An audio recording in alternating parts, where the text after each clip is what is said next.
Israel breaks ceasefire in Lebanon is like a massive headline that I've seen repeated more times than I can count, which honestly makes it difficult to count how, like, are we in a ceasefire? Are we not in a ceasefire? Yes, officially, there is a ceasefire between Israel and the Lebanese government. There is no ceasefire between Israel and Hezbollah, however, and the fighting between those two parties has been fairly constant, albeit a little bit less intense until very recently, since the ceasefire between Israel and Lebanon started in April. And there's this sort of idea, especially when the headlines are so inflammatory when it comes to, like, it breaks ceasefire in Lebanon.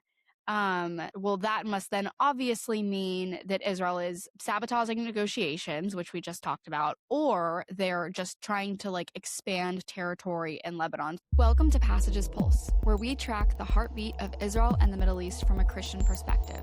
In a time of confusion, division, and misinformation, we're here to help you cut through the noise with truth, clarity, and conviction.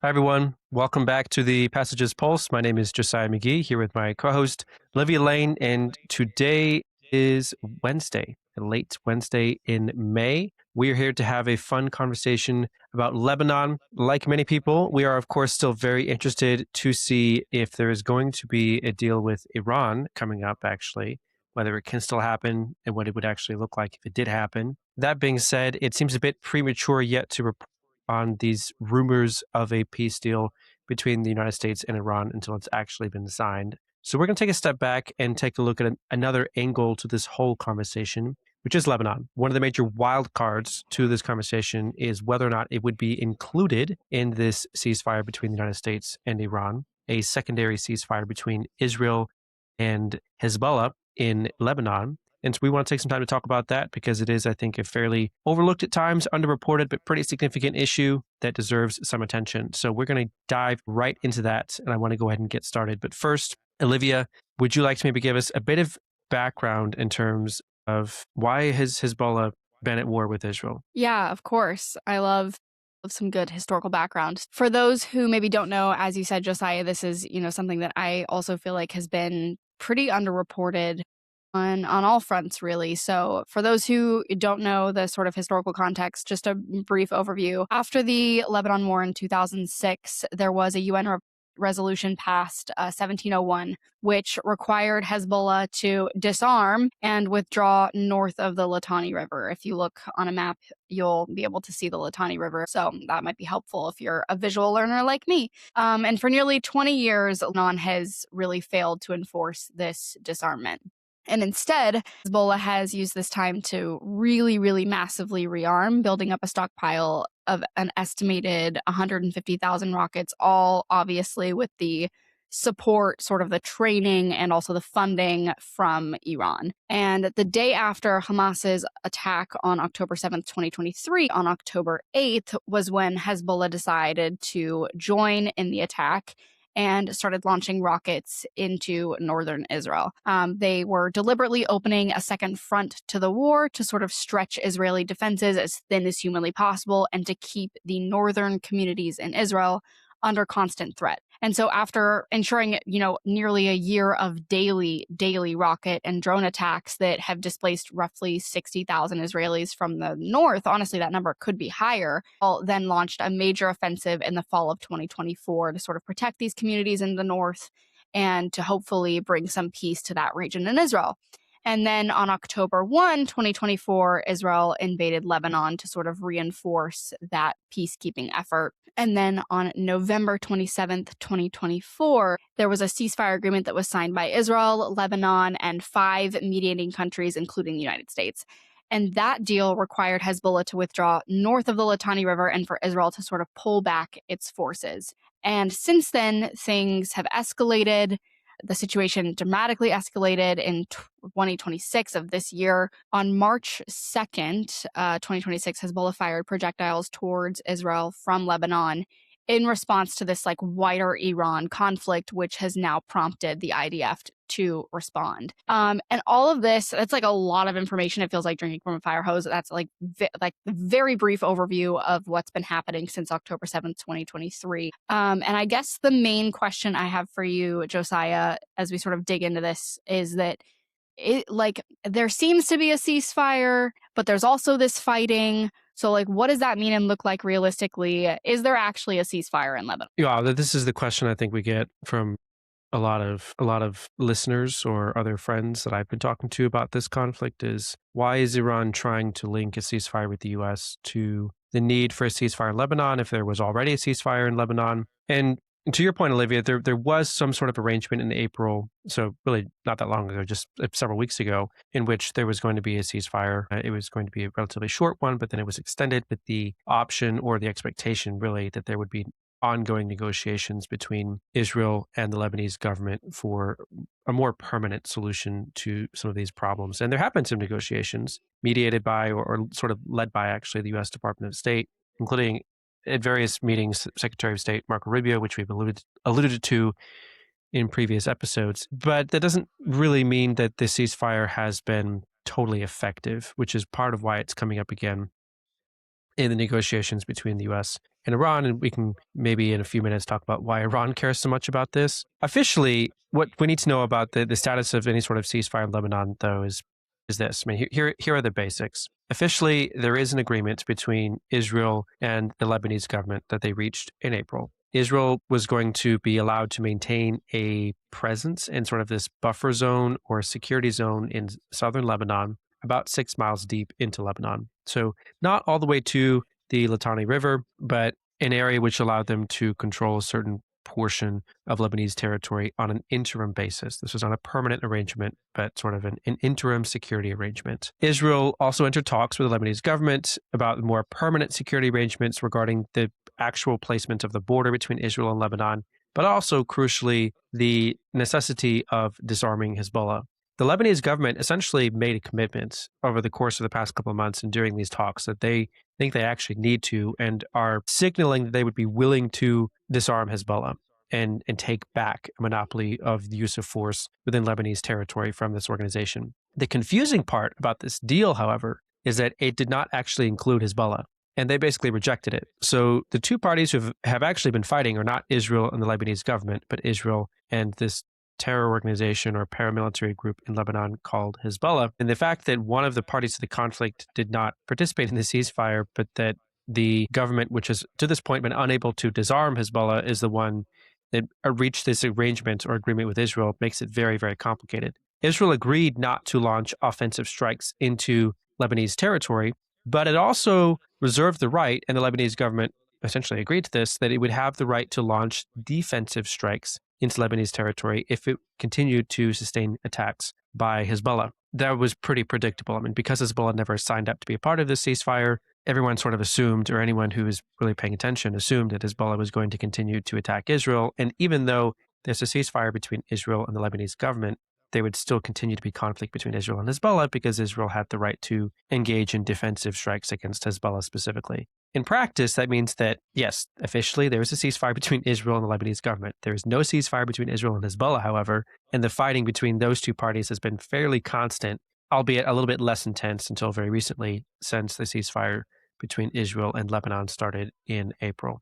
Now, the question that I've been hearing, Olivia, to follow up on that, and I would be curious to see if you're getting any of this on social media or any platforms that you follow, because I'm actually getting more of these types of questions in person. Does all of this mean that Israel is playing spoiler or trying to sort of sabotage the different negotiations between it and Lebanon or between the US and Iran? I think it's a very interesting question, but I'm curious if I'm the only one getting that question, or are you also getting that question? No, I definitely get that question too. I think there's, especially with the way that news headlines are framed nowadays, I get a lot of the headlines that are very Israel breaks ceasefire in Lebanon is like a massive headline that I've seen repeated more times than I can count, which honestly makes it difficult to count Yeah. how, like, are we in a ceasefire? Are we not in a ceasefire? If it's violated, then what does that mean? There's like a whole bunch of different questions that I think get followed up on that. And I guess the thing that I would think of off the top of my head is that if Hezbollah doesn't recognize the ceasefire with Hezbollah is refusing to agree to the ceasefire and is not recognizing it, then in my opinion, Israel has no legal ability to even adhere to it anyways. But I would be curious to know your thoughts and like elaborate on that a little bit further and how that actually plays out on the ground. Well, I think one of the things that we have to, I guess, maybe clarify right away is that just because somebody starts shooting doesn't mean that a ceasefire is automatically over. It means that in theory, the ceasefire could break, and you could make a reasonable argument that it's okay for the ceasefire to end if someone else has already started shooting at you. But that doesn't mean that it's guaranteed that every time someone starts shooting and someone shoots back, the ceasefire is over. If you take a look at what happened just over the weekend, there was a similar incident between American troops and members of the IRGC in the Strait of Hormuz or in parts of southern Iran. Supposedly, there were 2 Iranian IRGC boats that were caught trying to lay mines in the Strait of Hormuz, which is obviously a violation of the status quo that they've been trying to establish leading up to these negotiations with Iran.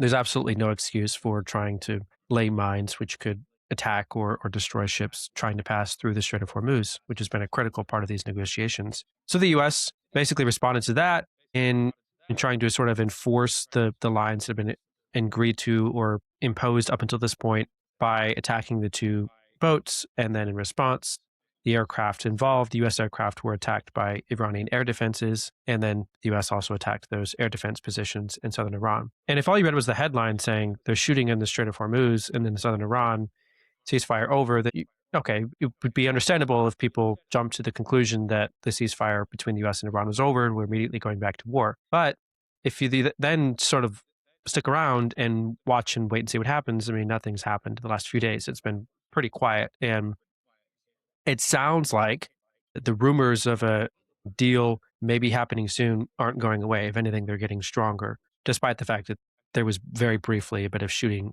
between the 2 sides happening over the weekend. So, I think you sort of have to take it with a grain of salt when something happens and understand that that doesn't mean that the ceasefire is over. Yes, it's a violation when you're trying to fire drones into Israel or lay mines in the Strait of Hormuz, and then Israel or the U.S. starts shooting back. I mean, yes, that's not supposed to happen during a ceasefire, but it doesn't mean that the ceasefire is over necessarily. You can always go back to a status of not shooting at each other if both sides are willing to do that.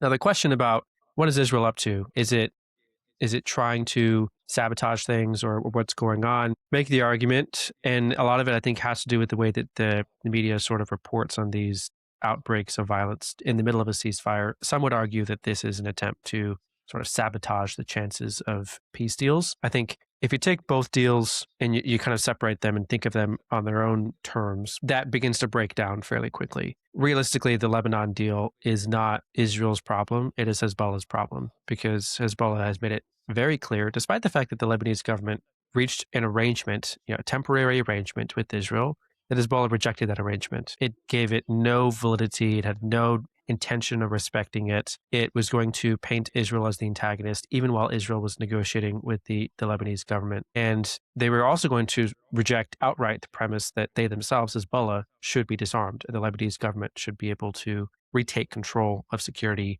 and the use of force within Lebanese territory.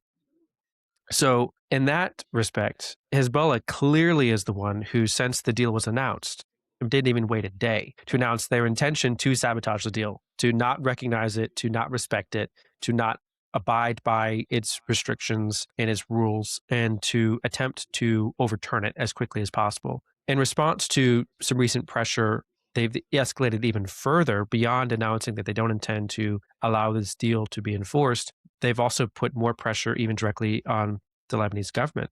And part of that is because they do feel a lot of pressure right now. Hezbollah, because the Lebanese government is announcing that they intend to prevent Hezbollah from acting as sort of like a second state within a state that has a highly unusual and inappropriate amount of authority and power within the Lebanese political structure and state. They've responded to that by basically saying we need to push back on the Lebanese government directly, not just on Israel or this ceasefire. The Secretary General Naim Qassem on May 24th, just a few days ago, gave a speech, basically celebrating the idea of resistance and liberation, flipping the coin rather. It wasn't just about resisting Israel, it was also about resisting the Lebanese government. And he basically said, if there's too much pressure on Hezbollah, not just in terms of its ability to maintain its arms and its weapons, but also on its efforts to run different institutions like a state would, that it would call to overthrow the Lebanese government and start a civil war. That's a direct threat, not just against Israel and the ceasefire, but against its own government, the Lebanese government. So clearly, I think if you are familiar with all of the details of what's going on in terms of Lebanon's internal politics, the power struggle between the Lebanese government and Hezbollah, Hezbollah is really the spoiler here. I mean, they're the ones that are announcing their intentions to sabotage these negotiations, not even making it a secret or being quiet about it. The Iran deal is a little bit more complicated, I think. Obviously, Israel's not happy about the way that the Iran deal is shaping up. I think at the same time, though, it doesn't appear that Israel really has any leverage or appetite to challenge President Trump on whether it's going to get this Iran deal. Certainly not publicly. Privately, I'm sure they are registering their concerns and complaints, but publicly, there really hasn't been many efforts to challenge President Trump and his team on these negotiations with Iran. On the flip side, I think what's very interesting is that Iran has, at various points over the last few years, denied accusations that it sponsors terrorism, but it also wants to, and has demonstrated multiple times, it wants to try to shield its terror groups and that it sponsors, or the proxies that it sponsors, from consequences for their actions. This might be Hamas, who some of the officials they gave shelter to in Tehran until Israel was able to assassinate, for example, Ismail Haniyeh. It might be groups like Hezbollah. It might be groups like the Houthis.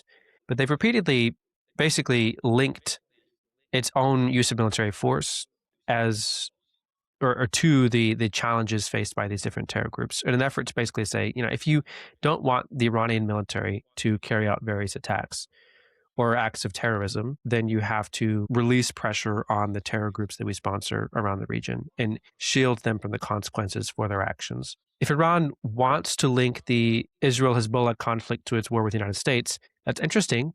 They are not really intrinsically linked, except for the fact that Iran gives so much money to Hezbollah and coordinates its efforts very closely in order to put more pressure on Israel. There's really no reason why the United States wants this issue to be linked to its negotiations with Iran, because they're not actively at war with Hezbollah. It's basically adding a second war to the set of negotiations that's not extremely relevant to the negotiations between the U.S. and Iran. So it's an attempt by Iran basically to muddy the waters and to complicate its own negotiations with the United States by dragging issues in that are not extremely relevant. It's an issue for Israel, yes, but also for the United States, who has invested a tremendous amount in its campaign, not just to weaken Iran's conventional military power, its ballistic missile program, or its nuclear program, but it also, at the beginning of the campaign, basically said it wants to weaken Iran's ability to project force around the region, which is probably why Iran wants this issue on the table. Maybe we can get to, again, I think we should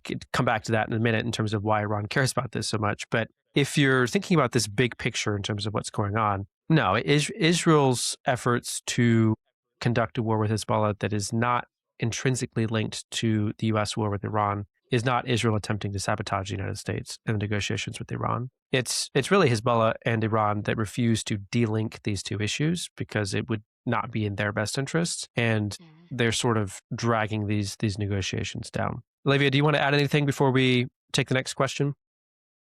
No, that's really, I appreciate that. That's like a very interesting answer. I think it's also especially interesting that Iran keeps claiming that they don't fund proxy groups. But then when it comes to negotiations, when Israel sort of defends themselves in Lebanon, then they'll claim, oh, well, we might not negotiate with the United States anymore because look at what they're doing in Lebanon. It's just a very interesting way that this sort of all plays out. I think a couple other questions that I get often in my DMs is the sort of like a greater Israel thing comes up way more than you would think. And there's this sort of idea, especially when the headlines are so inflammatory when it comes to like, breaks ceasefire in Lebanon. Well, that must then obviously mean that Israel is sabotaging negotiations, which we just talked about, or they're just trying to like expand territory in Lebanon. So I'd be curious to know your perspective on like how the self-defense works in such a situation where you're in a ceasefire, but it appears that things are also escalating on the ground. We've seen way more drone attacks and things like that. And then also, like, how does Israel respond militarily to that in a situation like this? So I think there's a couple layers of history that are important. I mean, you gave some history that went back as far as the 2006 war with Lebanon, Libya, which is, I think, key background in terms of the sort of international status quo for the last 20 years. But there's some relevant history even beyond that that is also key. I think if you go back to, let's say, the 1980s, and there's this first Lebanon war, there have been several wars in Lebanon, unfortunately. First Lebanon War was fought largely because Lebanon was harboring different Palestinian terror groups, and Israel felt like they needed to enter Lebanon in order to prevent them from launching attacks from Lebanese soil on Israel. And then it spiraled pretty quickly.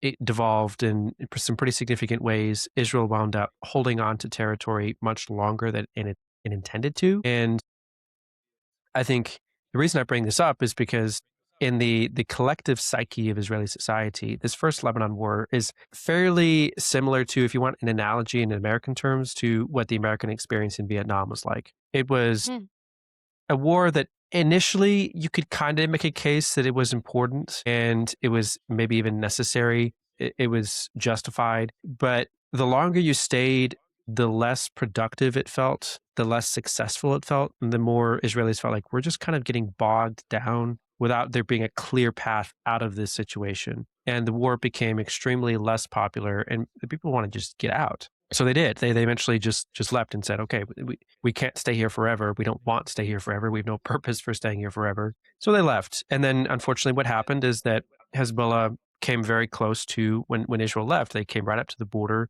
and began using that opportunity to launch attacks on Israel, which eventually leads to the 2006 Lebanon war that you referenced, Olivia, and this 20-year period where for most of that period you had theoretically Hezbollah pushed back from the border. And in an effort to ensure that Israel did not need to go back into Lebanon because it didn't want to go back into Lebanon, there was supposed to be a UN peacekeeping force. The problem is that UN peacekeeping force didn't really do anything. It didn't do its job, at least not very well, because Hezbollah was still able to come very close to the border. There are many pictures from before October 7 of Hezbollah forces flying flags and operating observation posts or positioning weapons right on the border fence. I mean, I've been to the border with Lebanon both before and after October 7, and it's crazy how close the Israeli forces were and the Hezbollah forces were on the border, which means that the UN forces were just absolutely not doing their job.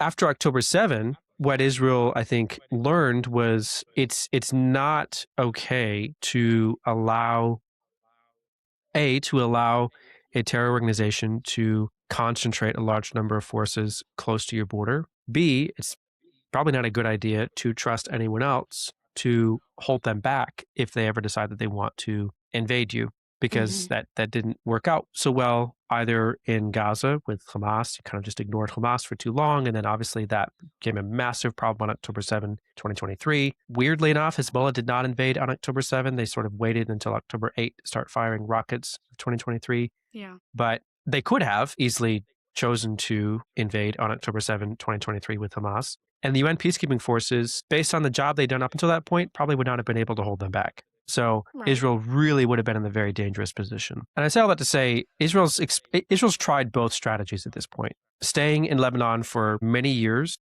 at a time and staying out of Lebanon for many years at a time and hoping that someone else will take care of the problem. And neither strategies worked. So now they're kind of in between a rock and a hard place.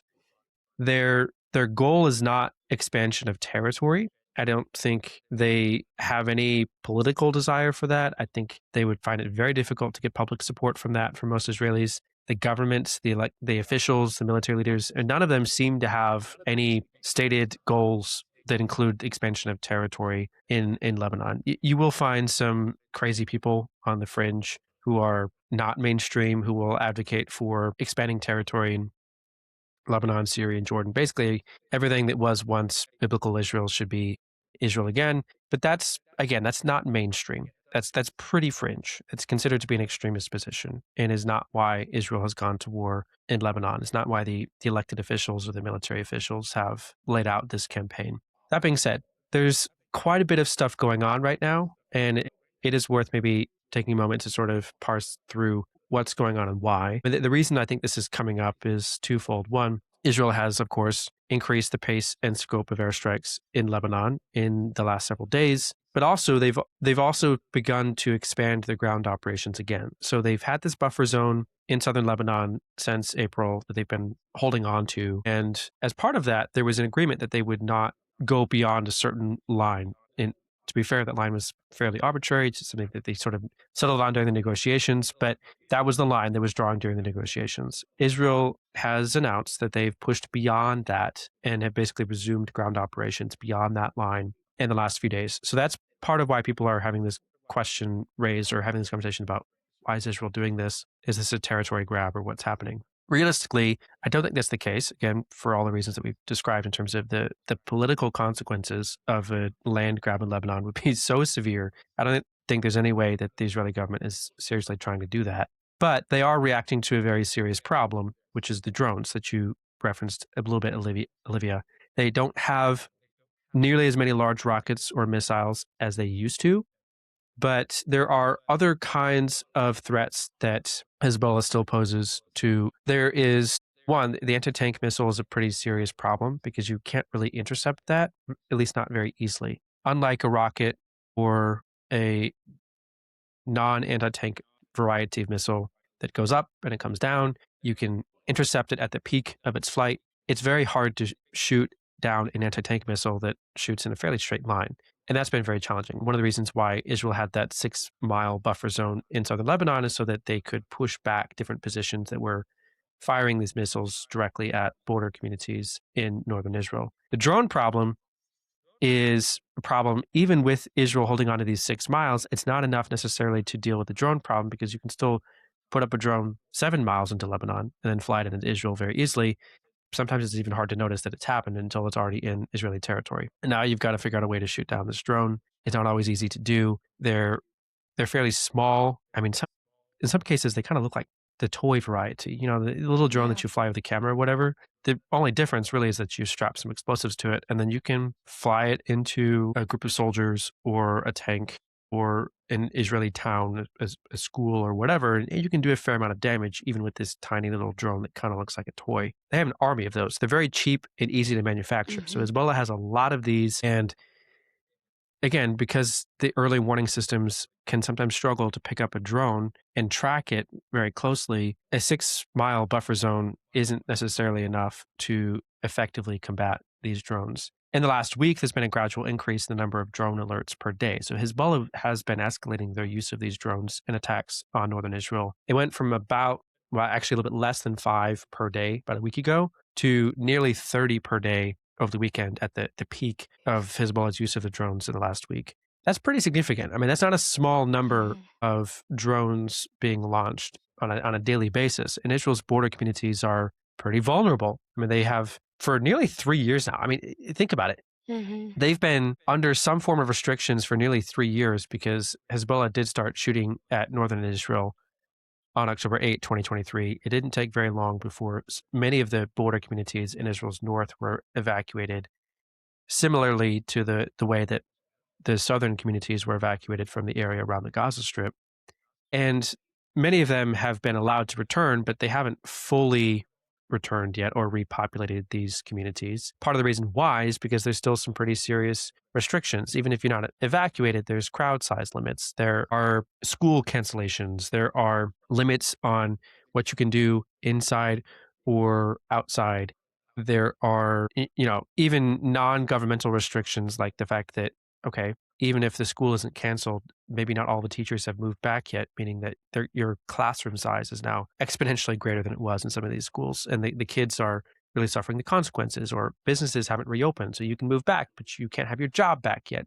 I mean, there's all kinds of issues that these communities are facing because of the threat that Hezbollah continues to pose to these communities. They're very close to the border. The Lebanese side of the border has high ground village terrain. I mean, it's pretty mountainous. It's pretty easy to disguise Hezbollah positions, to shoot a rocket from behind a mountain and then it falls before you even barely notice that it's coming, or to find a place, on the side of a hill or mountain where you can launch a drone. And again, it's hard to see it coming because of the way that the terrain works. It is an excellent disguise. It's just very, very challenging to fight in those conditions, to defend these communities. Hezbollah continues to target far more than just military positions. I mean, I referenced that these drones have been used to, of course, target groups of soldiers or tanks or whatever, but also civilian populations. I mean, one of the more significant events in the last week or so was one of these drones flew into a children's bus stop. And it's partially responsible for some cancellations of classes or school in certain communities. It really is a pretty serious problem. And I think when you take a step back and think about what life has been like in northern Israel, and when you take a wide angle view of how do Israelis think about Lebanon, they think of it as their Vietnam. Like they don't think of it as the place that Mhm. they want to occupy. They don't want to be there. They feel stuck there. They're just desperate for a way to get out. But they're also very aware that you can't not engage. You can't just ignore it because these communities can't live like this. I mean, you just can't. You cannot live with this level of disruption, economic, educational disruption, or just basic safety on the roads. I mean, you just can't live like that without doing something about it. So I think that's, to me, a much more plausible explanation for why Israel continues to fight in Lebanon. I will say this before we move on: Israeli opinion about Lebanon is not monolithic. I mean, it's not totally united. Israelis who live in these northern communities are, I think, much more anxious for a solution. Israelis who live in different parts of the country are probably quite a bit more skeptical about what are we really doing back in Lebanon? Do we really want to go back? Are we going to get stuck again? And maybe a bit more critical of the government and some of these questions. So it's a nuanced issue. I mean, there's enough history there, and I think enough competing priorities in terms of, where do we focus our energy and resources, because Israel faces more than one threat, that, public opinion is a little bit split on this issue, I would say. Olivia, anything you want to add before we close up this episode? No, that's really good. I really appreciate the human level you added at the end there about the way that these communities in northern Israel have been having to live for the last several years now, because I think that that's something that I haven't really seen get reported on a lot. I know you and I both have friends that live in northern Israel that have been really deeply impacted by what's been going on, and it's important for us, especially as Christians, to understand that sometimes, what we see in the mainstream headlines isn't always reality, or alternatively, what is happening on the ground isn't even being reported at all. So I'm just really thankful that we're talking about that. And because we're dealing with a topic like human suffering, I know we kind of close our episodes with this all the time, but it's important to ask the question, like, how should we as Christians be responding to this? Yeah. Well, I mean, Olivia, I think I've done a lot of talking this episode, so maybe you want to answer this question first and give me Yeah, a chance to yeah, catch I'm my happy breath. to. I think the main thing that stands out to me as we're sort of talking about all of this is that I think it's easy from an American perspective to sort of just, after, praise God, all of the hostages were out of Gaza, there was sort of this air of like, okay, the war is over. But the reality is, as we've just spent the last almost 40 minutes talking about, there are still communities in northern Israel that are being deeply impacted by what's been going on. They've been living under restrictions since October 8th, 2023. And there are still soldiers that are being killed. The ceasefire, quote unquote, has been going on for the last 6 weeks. And there's been 5 soldiers that have been killed because of drone attacks and many more injured, as well as, children's lives being threatened because of these drones that are attacking bus stops, things like that. And so it's just important to keep in mind that there are still things going on here that may not necessarily be at the forefront of the news, but are still impacting people that live in this country. And to make sure that we're just consistently keeping that in mind and praying for innocent lives to be protected, praying for the soldiers who are defending these communities, and praying for the peace of Israel. Yeah, I think that's, yes, agreed to all of that. That's really, really important. Something that I was thinking about somewhat over the weekend as well. I think it is important to take a step back sometimes and have a conversation about where we place our hope. If you spend enough Mhm. time thinking about these issues, certainly if you work in the space, but you don't have to be working in this space, the Middle East space, to be weighed down by the heaviness of these subjects, I think. If you're just reading the Mhm. headlines and following along, even casually, with what's going on, sometimes it gets pretty ugly and dark out there in terms of the overall sense of what's happening and where we're headed. I think to take a step back, though, it raises the question if that is going to have an adverse effect on our outlook, or if it's going to cause us to just sort of give up hope, then we should be asking ourselves the question: why are we placing our hope in a particular outcome to these conflicts in the first place? Why are we allowing our attitude to be conditioned by or dictated by a particular turn of events, where we're happy if a deal is reached, but we're despondent if a deal is not reached, or if the deal is not the deal that we wanted? I think sometimes a little reality check is important, because if we take a step back and think about where we stand right now, what the last few years have taught us is that military force can only accomplish so much when you're dealing with fundamentalists. A lot has been accomplished in terms of improving both Israel's and, I would argue, American security in the Middle East in the past few years. And that is thanks to some pretty impressive military technology and use of force when necessary. But that doesn't mean that you can just sort of wish away the existence of different ideologies or terror groups that will continue to find a way to respawn, reorganize, and threaten our way of life. Realistically, some people would argue that means that we have to choose diplomacy and not choose military action as often as we do. I think that's also a little bit idealistic and Pollyannish. I mean, realistically, there's not going to be a perfect diplomatic deal available to us either, because of the challenges that we face in confronting these ideologies. I mean, you won't find a compatible solution that is agreeable to all sides by spending all of our time negotiating either.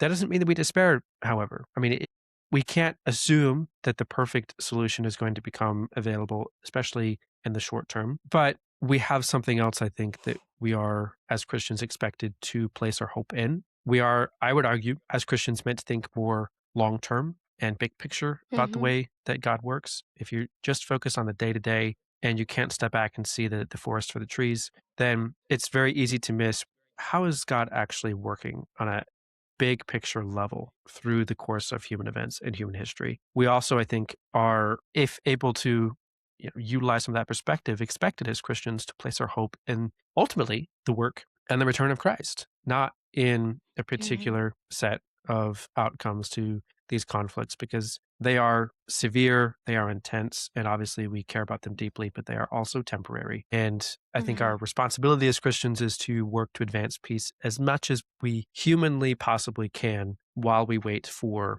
that return of Christ. And I say all that to say, waiting does not mean that we abdicate our responsibility. Like, we still have responsibilities in the here and now, but our hope is not in the here and now. It is in the future that we are working towards. So anything you want to add, Olivia, before we close this up? No, just a good amen. That's great. I love it. Well said. Thank you. I feel like I'm preaching to myself many days. Hopefully some of that takes hold in my own thoughts as well. Thank you, everyone, for listening today. We appreciate it. Hopefully this was helpful to you, as well as you're sort of being bombarded by some of these confusing headlines that have been coming out the last week or so. Thank you to Olivia for jumping on today, and Lindsay for producing this episode. We will try to drop a couple things in the show notes for you, especially a map of southern Lebanon, as Olivia referenced. And let us know if you need anything else. We hope to see you again next week. Thank you for listening to this week's episode of Passages Pulse. Passages seeks to prepare and empower a new generation of Christian leaders who love God, stand with the Jewish people, and support Israel. To learn more about Passages, follow us on social media or visit www.passagesisrael.org. Until next time, we'll keep you connected to the pulse.